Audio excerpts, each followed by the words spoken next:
أعوذ بالله من الشيطان الرجيم. بسم الله الرحمن الرحيم. يا أيها الذين آمنوا أطيعوا الله وأطيعوا الرسول وأولي الأمر منكم فإن تنازعتم في شيء فردوه إلى الله والرسول إن كنتم تؤمنون بالله واليوم الآخر ذلك خير وأحسن تأويلا ربنا لا تزغ قلوبنا بعد إذ هديتنا وهب لنا من لدنك رحمة إنك أنت الوهاب اللهم حبب إلينا الإيمان وزينه في قلوبنا وكره إلينا الكفر والفسوق والعصيان واجعلنا من الراشدين اللهم زينا بزينة الإيمان واجعلنا هداة مهتدين رب اشرح لي صدري ويسر لي أمري واحلل عقدة من لساني يفقهوا قولی رب زدنی علما۔ خطبہ مسنونہ کے بعد سورہ نساء کی آیت نمبر 59 پڑھی گئی ہے، جس میں اللہ تعالیٰ نے اہل ایمان کو آواز دی ہے۔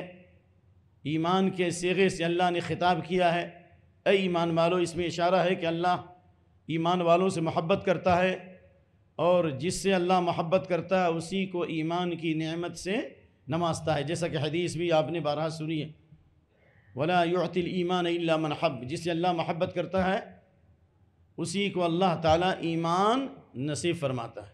تو اللہ تعالیٰ نے محبت کے صیغے کے ساتھ خطاب کیا، اطیعوا اللہ، اللہ کی اطاعت کرو، وَأَطِیعُوا الرَّسُولَ، اور رسول کی اطاعت کرو۔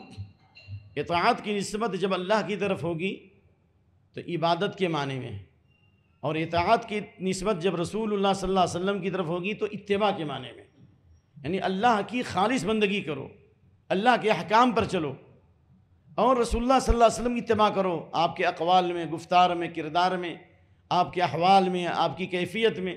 لقد کان لکم فی رسول اللہ اسوۃ حسنہ، رسول اللہ صلی اللہ علیہ وسلم مکمل اسوہ ہے، آئیڈیل اور نمونہ ہے تمام مسائل میں۔ اور اللہ کے نبی صلی اللہ علیہ وسلم کو اللہ نے بھیجا ہی اس لیے تاکہ آپ کی زندگی میں دین مکمل ہو۔ الیوم اکملت لکم دینکم کا مطلب یہی ہے، زندگی مکمل ہو، اسلام مکمل ہوا آپ کی زندگی میں۔ گلاس میں پانی بھرا ہوا ہے، اب اس میں اگر پانی ڈالیں گے تو وہ پانی گر جائے گا، تو اسلام مکمل ہو چکا ہے۔ اب اس میں عبادت میں ہم اپنی طرف سے کچھ ملا دیں، بزرگوں کے اقوال کو ملا دیں، پیروں کے اقوال کو ملا دیں، معاشرے کی باتوں کو لے آئیں، یہ ساری باتیں قرآن اور حدیث کے خلاف ہے، روح کے خلاف ہے، اسلام کی روح کے خلاف ہے۔ اور اس سے یہ بھی معلوم ہوا کہ قرآن اور حدیث کو اللہ نے سب کے لیے بنایا ہے، ایمان والے سب ہیں تو قرآن حدیث بھی سب کے لیے ہے، ھدی للعالمین ہے، پورے عالم کے لیے ہدایت ہے، ھدی للناس، پوری انسانیت کے لیے ہدایت ہے۔ جس طرح قرآن ہدایت ہے پورے عالم کے لیے، اس سے حدیث بھی ہدایت ہے پورے عالم کے لیے۔ اور آپ صلی اللہ علیہ وسلم دنیا میں اختلاف کو دور کرنے کے لیے آئے تھے، وَيَضَعُ عَنْهُمْ إِصْرَهُمْ وَالْأَغْلَالَ الَّتِي، اختلاف پیدا کرنے کے لیے نہیں آئے تھے۔ ظاہر ہے امام شافعی کے برابر تو دور کی بات، ہم خاک پا بھی نہیں ہو سکتے، یہ بھی ہو سکتا ہے وہ بھی ہو سکتا ہے، یہ بھی حدیث میں آیا اور وہ بھی حدیث میں آیا۔ امام شافعی کہتے ہیں کہ دنیا کے اندر کوئی بھی ایسی دو حدیث کوئی لے کر آئے کہ دو حدیثیں صحیح بھی ہوں اور ٹکراتی بھی ہوں، دو حدیثیں کبھی نہیں ٹکرا سکتی، یا تو ایک صحیح سند سے ہوگی، ایک ضعیف سند سے ہوگی، یا تو ایک منسوخ ہوگی ایک ناسخ ہوگی، یا تو ایک عام ہوگی یا خاص ہوگی، یا تو ایک مطلق ہوگی یا مقید ہوگی، یعنی دو حدیثیں صحیح نہیں ٹکرا سکتی۔ اور یہ امام شافعی کی بات نہیں، امام ابن خزیمہ نے بھی کہا ہے۔ اس لیے اللہ کے نبی آئے تھے اختلاف دور کرنے کے لیے، اور جہاں قرآن و سنت سے ہٹیں گے اختلاف آئے گا، جس پر اللہ کی رحمت ہوگی وہی اختلاف سے بچے گا۔ وَلَا يَزَالُونَ مُخْتَلِفِينَ إِلَّا مَن رَحِمَ رَبُّكَ، لوگ اختلاف میں پڑے رہیں گے، جن پر تیرا رب رحم کرے گا وہی اختلاف سے بچے گا۔ اختلاف کبھی رحمت ثابت نہیں ہو سکتا۔ الجماعت رحمہ، اجتماعیت اللہ کی رحمت ہے۔ قرآن حدیث پہ رہیں گے تو اجتماعیت آئے گی، رحمت آئے گی۔ جس طرح ہم صفوں میں اتحاد کریں گے تو محبت پیدا ہوگی، صفوں میں اختلاف کریں گے تو دلوں میں نفرت پیدا ہوگی۔ الجماعت رحمت والفرقۃ عذاب، اور اختلاف اللہ کا عذاب ہے۔ غزوہ احد میں بعض صحابہ کرام سے چوک ہو گئی تھی، ہم یہ بھی نہیں کہہ سکتے کہ انہوں نے جان بوجھ کے نافرمانی کی، نعوذ باللہ، ان کی نیت خیر کی تھی، لیکن جو جگہ آپ نے متعین کر دی تھی کسی حال میں اس جگہ کو نہیں چھوڑنا، لیکن جیتی ہوئی جنگ شکست میں تبدیل کیوں ہو گئی؟ اس لیے کہ بعض صحابہ نے کہا کہ دشمن بھاگ چکا ہے، اب میدان خالی ہے، اس لیے مال غنیمت سمیٹنا چاہیے. تو اللہ نے کہا وَتَنَازَعْتُمْ فِي الْأَمْرِ، جہاں سنت کو چھوڑا اختلاف ہوا، تم اختلاف میں پڑ گئے. صحابہ میں اختلاف ہو گیا کب؟ جب انہوں نے رسول اللہ کی حدیث کو چھوڑا. وَعَصَيْتُمْ، اور رسول اللہ کی سنت کو چھوڑا، کسی بھی حال میں جگہ کو نہیں چھوڑنا، تم نے نافرمانی کی. دوسرا نقصان کیا ہوا؟ اختلاف کو چھوڑا، سنت کو چھوڑا تو اختلاف ہوا. دوسرا ہوا کہ نافرمانی ہوئی اپنے رب کی. تیسرا کیا ہوا؟ وَعَصَيْتُمْ مِن بَعْدِ مَا أَرَاكُم مَا تُحِبُّونَ مِنكُم مَن يُرِيدُ الدُّنْيَا وَمِنكُم مَن يُرِيدُ الْآخِرَةَ، دنیا کے فتنے میں مبتلا ہو گئے. سنت کو چھوڑنے سے اختلاف ہوا، اللہ اس کے رسول کی نافرمانی ہوئی، اور دنیا کی محبت غالب آ گئی. کیا مطلب ہوا اس کا؟ یہی مقصد ہے کہ ہمیں سنت کی اتباع کرنی ہے. تمام فرقے کہتے ہیں اتباع کرنی ہے، لیکن حدیث میں آیا کہ 72 فرقے ہوں گے، 73 فرقے ہوں گے، 72 جہنمی ہیں. ان اہل الکتابین افترقوا فی دینہم علی 72 ملہ وستفترق هذه الامة على 73 ملة یعنی الہوا كلها في النار الا ملة واحدة الى آخر الحدیث. حضرت معاویہ بن سفیان نے ظہر کی نماز پڑھی مکے میں حج کے زمانے میں، اور اس کے بعد ظہر کے بعد کھڑے ہو کر انہوں نے خطبہ دیا اور کہا کہ اللہ کے نبی صلی اللہ علیہ وسلم نے فرمایا کہ یہود و نصارہ 72 فرقوں میں بٹ گئے، یعنی یہود 71 فرقوں میں اور نصارہ 72 فرقوں میں بٹ گئے، اور یہ امت 73 فرقوں میں بٹ جائے گی. یہ امت 73 فرقوں میں بیٹھے گی، 72 جہنمی ہوں گے اور ایک جنتی. ایک جو جنتی وہ کون ہے؟ الجماعہ، یعنی صحابہ کی جماعت پر قائم رہنے والے. مان علی و صحابی، جس پر میں ہوں وہ میرے صحابہ ہیں. تو تمام فرقے کہتے ہیں قرآن و سنت کی اتباع کرتے ہیں، لیکن چلنے کا منہج کیا ہے؟ ایک، سمجھنے کا معیار کیا ہے؟ دو، اور قرآن و حدیث کو سمجھنے میں کن چیزوں کا اعتبار کرنا ہے؟ یاد رکھیے، میں یہ اصول بتا کر اپنے موضوع پہ آ رہا ہوں، اور اللہ سے دعا ہے کہ اللہ وقت میں برکت دے. قرآن حدیث کو سمجھنے کے لیے 6 چیزوں کا ہونا ضروری ہے، یاد رکھیے. ان 6 چیزوں کی روشنی میں اگر قرآن حدیث سمجھیں گے تو کوئی جماعت، کوئی گروہ، کوئی فرقہ آپ کو گمراہ نہیں کر سکتا ہے. یہ صحابہ و سلف کا منہج ہے کہ قرآن و سنت کی اتباع کریں گے. نمبر 1 سبب کے ساتھ، نمبر 2 جنس کے ساتھ، نمبر 3 مقدار کے ساتھ، نمبر 3 ہو گیا، نمبر 4 کیفیت کے ساتھ، نمبر 5 زمان کے ساتھ، نمبر 6 مکان کے ساتھ. اب اس کی تھوڑی تشریح ہوگی، وقت کم ہے. سبب یعنی جس سبب سے آپ نے جو کام کیا ہے اسی سبب سے ہم وہ کام کریں گے. آپ صلی اللہ علیہ وسلم نے اگر سفر کی حالت میں 4 کی جگہ 2 رکعت نماز پڑھی ہے نا، تو یہ سفر کے ساتھ خاص ہے. اب آپ کہیں گے نہیں، تکلیف مشقت ہو رہی ہے، بہت دقت ہو رہی ہے، 4 رکعت پڑھنے میں بہت مشکل ہے. ہم 4 رکعت نہیں پڑھیں گے، 2 رکعت پڑھیں گے تو آپ کی نماز ہوگی. بھائی طائف کے لوگ بھی اسلام لائے تو کہا نماز بڑی مشکل ہے، کچھ نماز میں تخفیف کرا دیجئے، 5 رکعت نماز بہت مشکل ہے، تھوڑا گھٹا دیجئے یا نمازوں سے رخصت دے دیجئے. تو آپ نے کیا کہا تھا؟ یہ تاریخی روایت ہے، لا خیر فی دین لیس فیہ الرکوع، اس دین میں کوئی خیر نہیں ہے جس میں رکوع نہ ہو، یعنی نماز نہ ہو. آپ نے رخصت نہیں دی. جس سبب کے ساتھ آپ نے جو کام کیا ہو اسی سبب کی بنیاد پر وہ کام کیا جائے گا. نمبر 1. نمبر 2 جنس کے ساتھ، یعنی آپ صلی اللہ علیہ وسلم نے 8 جانوروں کی قربانی کی ہے. مثال کے طور پر بھیڑ، یعنی میڈھا اور بھیڑ، یعنی من الضأن 2 ومن المعز 2 قل الذكرين حرم ام الانثيين ومن الابل 2 ومن البقر 2. اونٹ اور گائے اور بھیڑ اور بکری 4 ہو گیا، اور اس کا نر مادہ ملا لیجئے تو 4 دونی 8. یہ 8 ہی جانور کی قربانی ہوگی نا. اب کوئی نہیں ہم نیل گائے کریں گے تو ہوگی قربانی؟ اس کی قربانی نہیں ہوگی. کیوں؟ اس لیے جس جنس کے ساتھ آپ نے جو کام کیا وہی کرنا ہے، نہ اس میں اضافہ کرنا ہے اور نہ اس میں کمی کرنی ہے. تو یہ دین ہے جنس کے اعتبار سے، اور اسی طرح مقدار کے اعتبار سے. جمعہ کی نماز 2 رکعت ہے، نہیں بڑی عبادت کا کام ہے، ہم جمعہ 4 رکعت پڑھیں گے، ظہر 4 کی جگہ 6 پڑھیں گے، کوئی حرج تو نہیں ہے بھائی، یہ ثواب کا کام ہے. تو کیا آپ کی اجازت ہے 4 کی جگہ 6 پڑھنے کی اور 2 کی جگہ 4 پڑھنے کی؟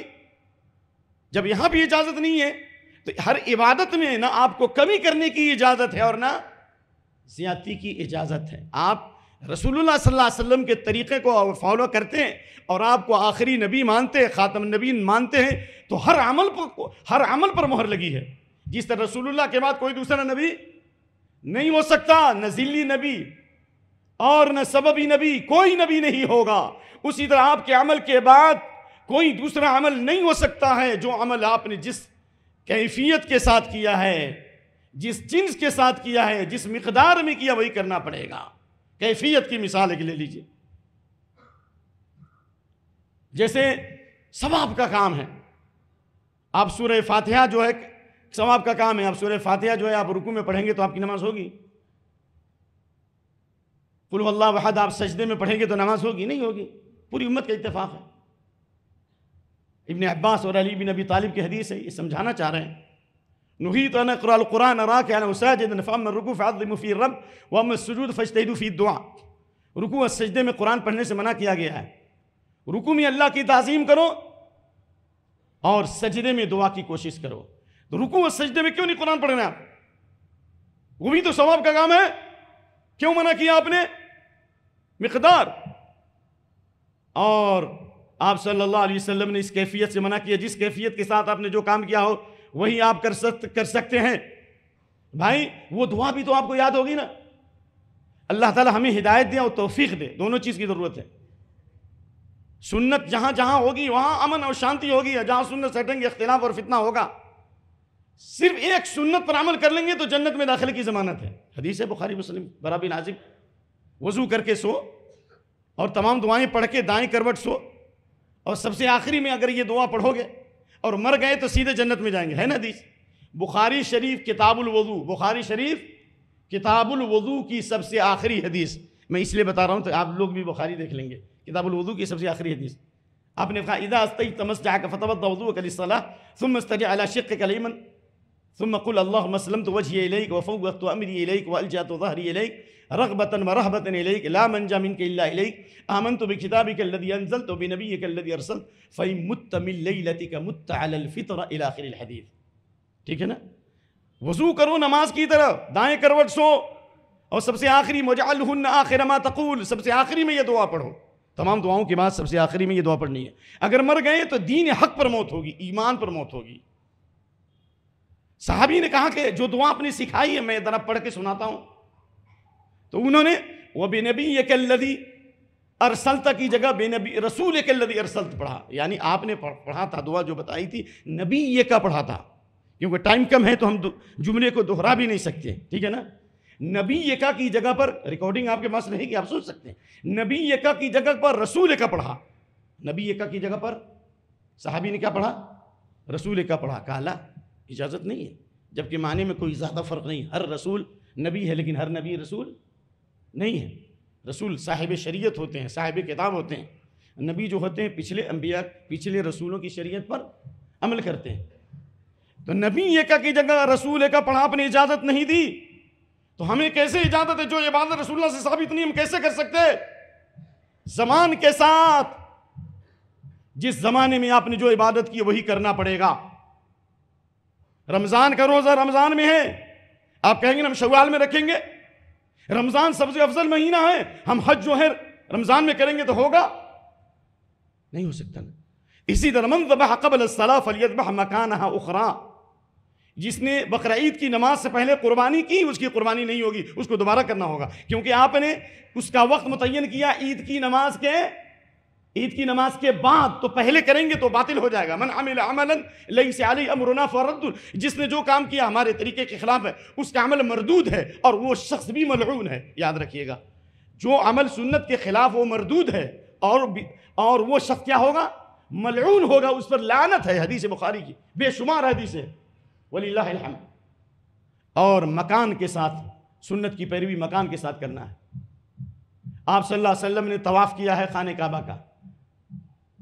اب کوئی کہے کہ ہم قبر نبوی کا طواف کریں گے, ہو سکتا؟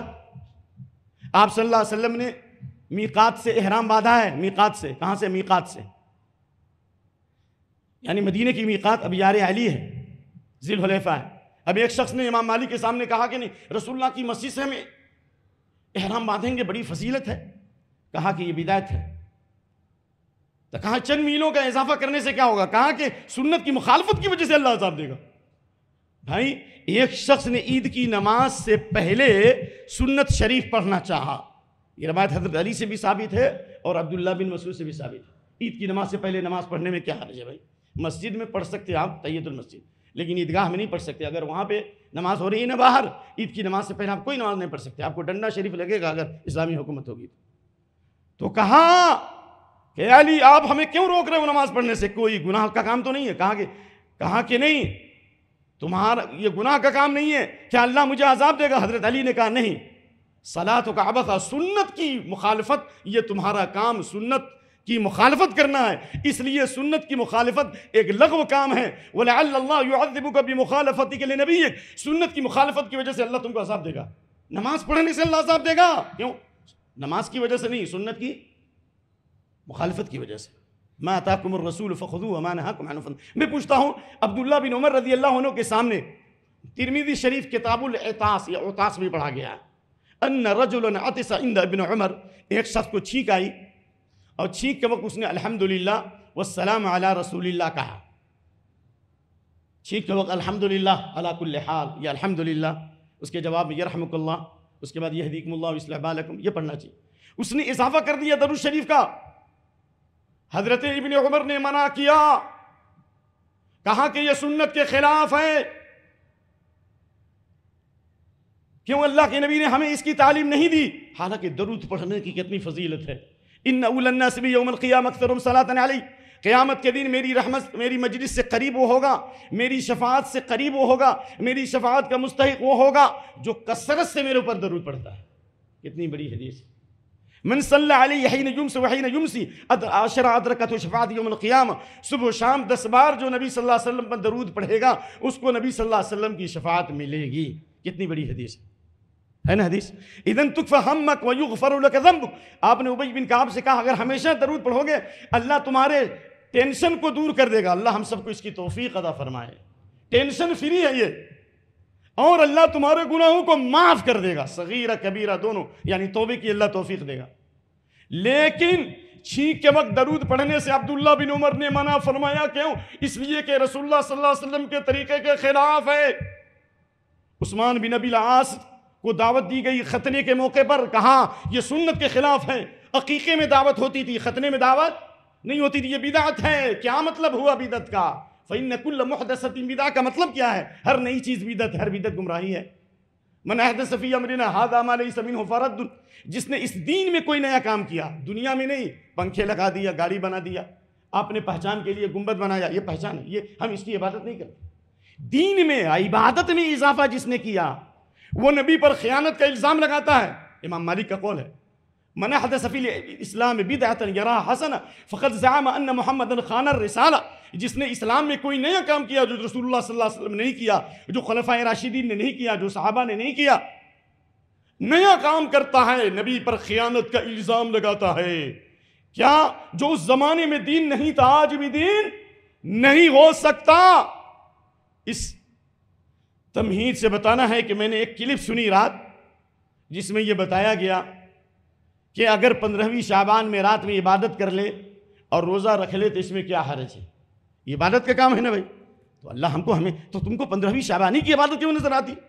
15ویں شعبان کو ہی مردے کیوں یاد آتے؟ 15ویں شعبان کا حلوہ کیوں یاد آتا؟ 15ویں شعبان کو ہی روح حاضر کیوں ہوتی؟ سوال پیدا ہوتا ہے، اور دن کیوں نہیں؟ اللہ ہر رات سمائے دنیا پہ نازل ہوتا ہے، کیوں نہیں ہر رات عبادت کرتے بھائی؟ کیا وہ حدیث نہیں ہے؟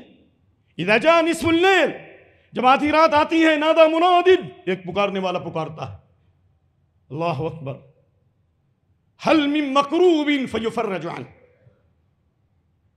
هل من تائب فیتاب عنہ، ہے کوئی مصیبت میں مبتلا اس کی مصیبت دور کی جائے، ہے کوئی پریشان حال اس کی پریشانی دور کی جائے، هل من داع فیستجاب له، ہے کوئی دعا کرنے والا کہ اس کی دعا قبول کر لی جائے۔ تمام کی دعائیں قبول ہو جاتی ہیں، لیکن 2 آدمیوں کی دعا قبول نہیں ہوتی۔ الا زانیۃ تسعی بفرجہا، پروفیشنل جو زنا اور فحاشی میں مبتلا ہے، ایسی عورت کی دعا بھی اس وقت قبول نہیں ہوتی. مشرکین مکہ کی دعا قبول ہو رہی ہے لیکن زانیہ عورت کی دعا قبول نہیں ہو رہی ہے. یا ظالم ظلم کرنے والا, زمینوں پر ناجائز قبضہ کرنے والا اور ناجائز ٹیکس لینے والا, اس کی دعا بھی قبول نہیں ہوتی. تو وہ دعا, وہ وقت کیوں نہیں یاد آتا؟ ہر رات اللہ سمائے دنیا پہ نازل ہوتا ہے. اور آپ روزہ کی کہتے ہو کہ 2 روزہ رکھنے میں کیا حرج ہے؟ اللہ کے نبی نے تو منع کیا ہے کہ 15 شعبان کے بعد روزہ مت رکھو. حدیث سنا نا آپ نے, اذن تصفف شعبان فلا تصوموا. یہ میں نے تھوڑی نے کہا, یہ رسول اللہ کی حدیث ہے. ترمذی, ابن ماجہ, ترمذی, ابو داؤد, مسند احمد, بہت ساری کتابوں میں 15 کے بعد روزہ سے منع کیا. ہم 15 کے بعد روزہ رکھتے ہیں, شروع سے کیوں نہیں رکھتے؟ پورے شعبان میں سارے اعمال پیش ہوتے ہیں, پورے شعبان میں بندوں کے اعمال پیش ہوتے ہیں, تو پورے شعبان میں کیوں نہیں روزہ رکھتے؟ بے شک آپ کہتے ہیں کہ روزہ رکھنے میں کیا حرج ہے. ارے روزہ رکھنے میں کیا حرج ہے؟ حضرت عمر کو دین زیادہ سمجھیں گے یا ہم زیادہ سمجھیں گے؟ رجب کے مہینے میں جو آدمی نفلی روزے رکھتا تھا حضرت عمر کوڑا مارتے تھے, کہتے تھے کلو کھاؤ فإن شہر کان تعظم الجاہلیہ. زمانے جاہلیت میں لوگ اس کی تعظیم کرتے تھے. حضرت ابو بکر صدیق رضی اللہ عنہ نے اپنے گھر والوں کے برتن کو توڑ دیا صرف اس لیے کہ رجب میں روزہ رکھ رہے تھے, کیونکہ یہ جاہلیت کا طریقہ. تو فضیلت کے لیے رسول اللہ کی حدیث ہونا ضروری ہے. یہاں پر خیانت کا الزام ہے کہ آپ نے دین کو نہیں پہنچایا, یا آپ کو علم نہیں تھا, ہمیں علم ہو گیا. نعوذ باللہ من ذالک. اللہ تعالی ہم تمام لوگوں کو صحیح دین سیکھنے اور سمجھنے کی توفیق نصیب فرمائے. دوسرے خطبے میں جو مختصر وقت رہ گیا ہے وہ چند بدعات سے متعلق سرسری طور پر ہم گزریں گے. اللہ تعالی ہم سب کو دین سیکھنے کی, سمجھنے کی اور دین کو تلاشنے کی توفیق دے. آپ ایک گاڑی خریدنے کے لیے 10 دکان میں جا رہے ہیں, 4 مہینہ 6 مہینہ لگ رہا ہے کہ گاڑی خریدنے میں. ایک حدیث کے لیے آپ تحقیق نہیں کر سکتے, دیکھ نہیں سکتے؟ حضرت جابر جو ہے ایک حدیث کے لیے انہوں نے سافر الشہر 1 مہینے کا سفر کیا, اور ایک حدیث کے لیے شام گئے کہ اللہ ظالموں سے کس طرح بدلہ لے گا قیامت کے دن. اور اللہ فرمائے گا کوئی جنتی جنت میں نہیں جا سکتا جب تک کہ کسی جہنمی کا حق نہ لے لوں, اور کوئی جہنمی جہنم میں نہیں جا سکتا جب تک اس پر کسی جنتی کا حق ہے وہ حق نہ لے لوں. یہاں تک کہ تماچا بھی مارا ہے اس کا بھی بدلہ لیں گے, دلائیں گے. اللہ فرماتا ہے, حدیث ہے. اس حدیث کے لیے حضرت جابر 1 مہینے کا سفر کیا, اور آپ دین کو آپ نے بالکل کھیل کود بنا لیا ہے. نہیں, دین کو سمجھنا ہے. العلم قال اللہ قال رسولہ قال صحابتہم اولو العرفان. اللہ نے فرمایا, رسول اللہ نے فرمایا, صحابہ نے سمجھا. یہی دین ہے. اس کے علاوہ جو کچھ ہے وہ دین نہیں ہے. سب کچھ ہو سکتا ہے لیکن دین نہیں ہو سکتا. جس طرح تفسیر رازی کے بارے میں کہا گیا فی کل شیء الا التفسیر, امام رازی کی تفسیر میں ہر کچھ ملے گا, سارے علوم ملیں گے, لیکن تفسیر نہیں ملے گا. کیوں؟ اس لیے کہ منہج سے ہٹے ہوئے ہیں. اقول قولی ھذا واستغفر اللہ لی ولکم ولسائر المسلمین واستغفروا انہ الغفور الرحیم.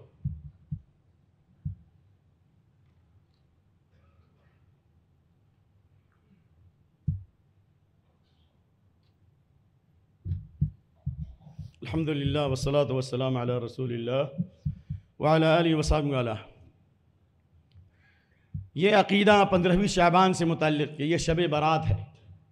لفظ شب برات کسی بھی صحیح یا ضعیف حدیث میں نہیں ہے, نہ کسی بھی فقہ کی کتاب میں. پرانی کتابیں 300 صدیوں تک, 400-500 صدیوں تک کسی بھی کتاب میں لفظ شب برات نہیں ہے, یاد رکھیے. نمبر 1. نمبر 2, یہ سنسکرت لفظ ہے. بر مانے دلہا اور یاترا مانے سفر, دلہا کا سفر. زندوں کی بارات لوگ جایا کرتے تھے, وہاں سے مردوں کی عید ہے. یہ کیا کہتے ہیں لوگ؟ مردوں کی عید ہے, یعنی روحیں آتی ہیں, اس لیے اس کو مردوں کی عید کہا اور اس کا نام شب برات رکھ دیا. اللہ کے بندے 99 اور 100 نمبر کی جو آیت ہے سورۃ المومنین میں, اللہ نے اس میں کہا حتی اذا جاء احدهم الموت قال رب ارجعون. جب روح نکلنے کا وقت آتا ہے تو انسان تمنا کرتا ہے کہ میرے رب میری روح کو لوٹا دے تاکہ ہم نیک عمل کریں. حضرت عائشہ اس آیت کی تفسیر میں فرماتی ہیں انسان یہ تمنا نہیں کرے گا کہ میں دولت اور پیسے کو جمع کر لوں, میں دنیا میں جا کر بہت مال و منال جمع کروں. موت کو کہے گا لوٹا دے تاکہ ہم نیک عمل کریں. کیوں؟ اس لیے کہ اس کے پیچھے ایک ایسی دیوار حائل کر دی اللہ نے مرنے کے بعد کہ ان کے درمیان اور دنیا والوں کے درمیان ایک بہت بڑی دیوار ہے. جس طرح بینہما برزخ لا یبغیان, سمندر میں ایک طرف کھارا پانی ہے اور دوسری طرف میٹھا پانی ہے. کھارا پانی میٹھے پانی سے نہیں ملتا, میٹھا پانی کھارے پانی سے نہیں ملتا. تو دنیا الگ ہے, یہ دنیا عالم دنیا, اور قبر کی دنیا عالم برزخ ہے. دونوں کے بیچ میں دیوار حائل ہے. ہم کو ان کی حالت نہیں معلوم, ان کو ہماری حالت نہیں معلوم. وہ کیسے آ سکتے ہیں؟ جنت کے باغ و بہار سے نکل کے کیسے آ سکتے ہیں اور جہنم کے گڈھے میں سجین میں کیسے آ سکتے ہیں؟ سوال پیدا ہوتا ہے۔ اور ہاں قبروں کی زیارت، تو قبروں کی زیارت سے آخرت و موت یاد آتی ہے، دنیا سے بے رغبتی ہوتی ہے۔ صرف 15ویں شعبان کو آخرت یاد کرو اور اس کے بعد میں مکمل غافل ہو جاؤ۔ کیا یہی دین ہے؟ وہ حدیث جو پیش کی جاتی ہے اللہ کے نبی صلی اللہ علیہ وسلم 15ویں شعبان کو بقیع کے قبرستان کے مردوں کے لیے دعا کی، حدیث پر بے شمار کلام ہے اہل علم کی، وہ حدیث ثابت نہیں ہے۔ کیوں؟ اس لیے کہ اگر وہ ثابت ہوتی تو پھر یہ حدیث مسلم شریف میں ہے، کلما کان لیلتها من النبی صلی اللہ علیہ وسلم کان یخرج فی آخر اللیل البقیع، جب نبی صلی اللہ علیہ وسلم کی باری حضرت عائشہ کے پاس ہوتی تھی رات کے آخری حصے میں بقیع قبرستان جایا کرتے تھے۔ یہ تو مسلم شریف کی حدیث ہے، اور لمبی حدیث ہے کہ آپ نے بقیع قبرستان کی زیارت کی رات میں اور ہاتھ اٹھا کر قبلے کی طرف رخ کر کے قبرستان میں 3 مرتبہ مردوں کے لیے مغفرت کی دعا کی۔ وہ حدیث کیوں نہیں یاد آتی بھائی؟ وہی تو حدیث ہے نا۔ تو صرف 15ویں شعبان ہی کو قبر کے مردے کیوں یاد آتے ہیں؟ اور 15ویں شعبان کی مناسبت سے جو چمک دمک اور یہ پٹاخہ بازی ہے، میں اس سے پہلے بھی بتا چکا ہوں، یہ یاجوج ماجوج کا عمل ہے، یہ منکر عمل ہے، اس سے بچنا چاہیے۔ لیکن حد سے زیادہ روشن کرنا، چراغاں کرنا، یحییٰ بن خالد البرمکی، محمد بن خالد البرمکی نے یہ بدعت پیدا کی ہے۔ ہزاری نماز جو پڑھی جاتی ہے، بے شمار دلائل موجود ہے۔ 448 ہجری میں نابلد سے آنے والا ابن الحمرہ نامی شخص جس نے ہزاری نماز صلاۃ الالفیہ پڑھی، اس سے پہلے اس کا کوئی وجود نہیں تھا۔ لہذا اس رات کی فضیلت سے متعلق جو حدیثیں آئی میں نے پچھلے ہفتے پیش کیا تھا کہ اللہ تعالیٰ 15ویں شعبان کی رات میں اپنے بندوں کی طرف متوجہ ہوتا ہے، سوائے مشرک و کینہ پرور کے یا رشتوں کے کاٹنے والے کے یا جادوگری کی تصدیق کرنے والا، جادو کا عمل کرنے والا، رشتوں کو کاٹنے والا۔ اللہ ان کی مغفرت نہیں کرتا، مشرک کی مغفرت نہیں کرتا، بقیہ کی مغفرت کر دیتا ہے۔ تو یہ چیز پر غور کرنا چاہیے نا۔ تو ہم کہاں جا رہے ہیں؟ کس دین کی طرف جا رہے ہیں؟ کیا کوئی دوسرا دین نازل ہوگا؟ کیا کوئی دوسری شریعت آئے گی؟ اس لیے اللہ کے واسطے جہاں اللہ نے ہمیں کہا ہے غور و فکر کرنے کے لیے، وہ تو ہم کرتے نہیں ہیں۔ عبادت کی بہترین فضیلت ثابت ہے جمعہ کے دن عصر کے بعد سے لے کر مغرب تک۔ اللہ اکبر! میرے پاس بے شمار اقوال ہیں، وقت ختم ہو چکا، سلف صالحین سے بے شمار، کہ ایک لمبی تعداد میں نے دلائل سے اکٹھا کیا کہ بڑے بڑے سلف جمعہ کے بعد دن عصر سے لے کر مغرب تک دعا میں مشغول ہوتے تھے۔ اللہ اکبر! بے شمار اقوال موجود ہیں۔ سلط بن بسطام کے بارے میں آتا ہے کہ ان کی آنکھ کی روشنی چلی گئی تھی، اندھے تھے، وہ اندھے تھے۔ ان کے بھائیوں نے اور ان کے رشتہ داروں نے ان کے لیے جمع مسجد میں عصر کے لے کر مغرب تک دعا کیا، اللہ نے آنکھ کی روشنی جو ہے لوٹا دی۔ بے شمار سلف کے اقوال ہے۔ عصر کی نماز پڑھ کر کے مغرب تک کسی سے بات نہیں کرتے، دعا میں مشغول ہوتے تھے۔ یہ حدیث کیوں نہیں آتی؟ پیر جمعرات کا روزہ کیوں نہیں یاد آتا؟ پورے شعبان کے روزے کیوں نہیں یاد آتے؟ اس لیے سنی خوش نصیب کو باغ و بہار ہے، بدبخت بدعتی کو جہنم کی مار ہے۔ اور حسان بن عطیہ کا قول تابعی کا، ما حدث قوم بدعۃ الا نزع اللہ من سنتهم ثم لا يعيدها الیہم یوم القیامہ۔ جو قوم کوئی بدعت کا کام کرے گی، اللہ سنتوں کی لذت سے محروم کر دے گا، سنتوں کو اللہ اٹھا لے گا۔ شعبان کی بدعتوں کی وجہ سے شعبان کے روزے سے ہم محروم ہو گئے، اور سنت کے فرض نماز کے بعد اجتماعی دعا کی برکت سے، فرض نماز کے بعد اجتماعی دعا کرنے کی وجہ سے جو سنت کے خلاف ہے، امام حنیفہ رحمۃ اللہ علیہ کا فتویٰ بھی اس کے خلاف ہے۔ فرض نماز کے بعد اجتماعی دعا کا ہم نے اہتمام کیا، تو فرض نماز کے بعد کی جو دعائیں ہیں، جو اذکار ہیں، جو رسول اللہ جو دعائیں پڑھتے تھے، وہ ہم کو معلوم ہی نہیں ہے، اللہ نے محروم کر دیا ہم کو۔ اس لیے ابن عباس کا قول، المتمسک بالسنہ اشد علی الشیطان من الف عابد، ایک آدمی جو سنت کو مضبوطی سے پکڑتا ہے شیطان پر 1000 عابدوں سے زیادہ بھاری ہے۔ شیطان 1000 جاہل عابدوں کو گمراہ کر سکتا ہے، لیکن جو سنت کو مضبوطی سے پکڑے گا شیطان اس کو گمراہ نہیں کر سکتا۔ اللہ تعالی ہم تمام لوگوں کو صحیح دین کے طرف پلٹنے کی توفیق دے، رمضان سے پہلے رمضان کی تیاری کی توفیق دے، استغفار کی توفیق دے، زیادہ قرآن کی تلاوت کی توفیق دے، امت کی مصیبت کو دور کرے۔ ان سارے بدعات و خرافات کے مقابلے میں ہم سنتوں کو زندہ کرنے والے بن جائیں۔ بالخصوص جمعہ کے دن عصر کے بعد سے لے کر مغرب کا وقت جو دعاؤں کا وقت ہے، استغفار کا وقت ہے، توبہ کا وقت ہے، دعا کی قبولیت کا وقت ہے، جب اللہ آنکھوں کی روشنی کو لوٹا سکتا ہے تو دل کے اندھیرے کو بھی دور کر سکتا ہے، ایمان کی روشنی بھی عطا کر سکتا ہے، امت کے عذاب کو بھی دور کر سکتا ہے۔ کاش کہ میری قوم سمجھ لیتی۔ سبحانک اللہ اللہم وبحمدک واشہد ان لا الہ الا انت واستغفرک واتوب الیک سبحان ربک رب العزۃ عما یصفون وسلام علی المرسلین والحمد للہ رب العالمین.